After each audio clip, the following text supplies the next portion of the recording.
cette nouvelle émission Histoire au présent. Cette première émission a pour thème les archives de la police nationale sous l'occupation.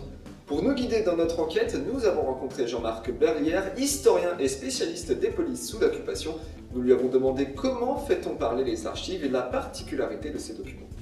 L'archive en elle-même, elle ne dit rien, elle montre des choses avec une froideur terrible. On a l'impression d'une administration sans âme qui écrit, qui comptabilise, qui fait son boulot, j'allais dire. Il n'y a pas d'état d'âme là-dedans. Et quand on a l'impression de percevoir un état d'âme, il est toujours très négatif. Par exemple, dans un rapport de police, les policiers au début écrivent monsieur et madame et mettent le nom de famille des gens. Et c'est barré, biffé, et on remplace par le juif ou la juive. C'est une prescription de Vichy qui impose, et donc les chefs de service, ils sont obligés de biffer, parce que c'est vrai, le document administratif ne doit pas porter le nom de monsieur ou madame un tel, ça doit être le juif, la juive, un tel. Nous avons ensuite souhaité qu'il nous parle des documents concernant le recensement des juifs dans la ville de Paris ainsi que le port de l'Étoile.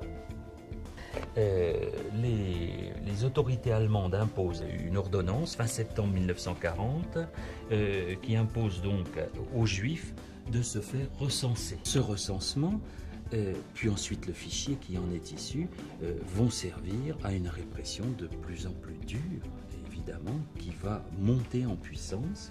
Alors c'est classé par ordre alphabétique, bien sûr, et là, par exemple, c'est 2 des 80 quartiers de Paris.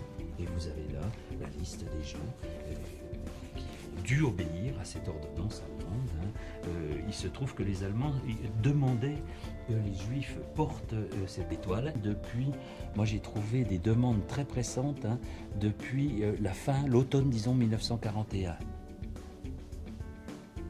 Après ce méthodique recensement, plus de 30 000 juifs de la ville de Paris vont être arrêtés lors de la tristement célèbre rafle du Veldiv de juillet 1942.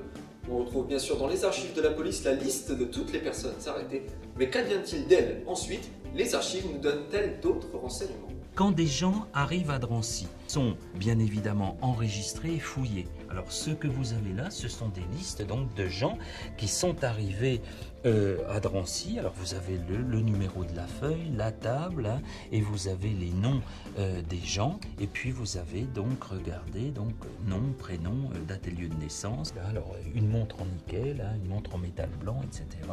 Tous ces objets étaient versés à la Caisse des dépôts et consignations. C'est la spoliation des Juifs. Nous venons de découvrir ces listes, ces colonnes, ces chiffres qui montrent, comme cela a été dit au début de l'émission, une administration sans âme et qui comptabilise. Mais derrière chaque nom, chaque colonne, il y a des hommes et des femmes qui subissent. Nous avons demandé à Jean-Marc Berlière de nous parler d'un homme ou d'une femme dont le nom se trouvait sur ces listes, de nous montrer quelle réalité souvent cruelle et brutale se cachait derrière ces pages d'écriture. Louise Jacobson, donc c'est une jeune lycéenne qui est arrêtée par erreur, parce qu'en fait c'est sa sœur qu'on cherche. Les policiers qui sont venus l'arrêter, qui appartiennent à une brigade anticommuniste, sont renseignés par les gentils voisins qui disent « mais vous savez, il y a la sœur, ils sont juifs et elle ne porte pas l'étoile ». Donc ils l'arrêtent, ils ne peuvent pas faire autrement. Et donc c'est son arrivée à Drancy, à Louise Jacobson. Donc elle va rester quelques mois à Drancy, puis elle va être déportée. Nous arrivons au terme de notre émission et pour conclure, nous souhaitons faire un lien entre le passé évoqué dans ces archives et le présent. Pour cela, nous avons retrouvé Jean-Marc Berlière lors d'une conférence qu'il a donnée à de jeunes policiers. Cette rencontre avait pour but de faire réfléchir ces jeunes hommes et ces jeunes femmes en formation sur le comportement de leurs prédécesseurs face aux ordres de leur hiérarchie.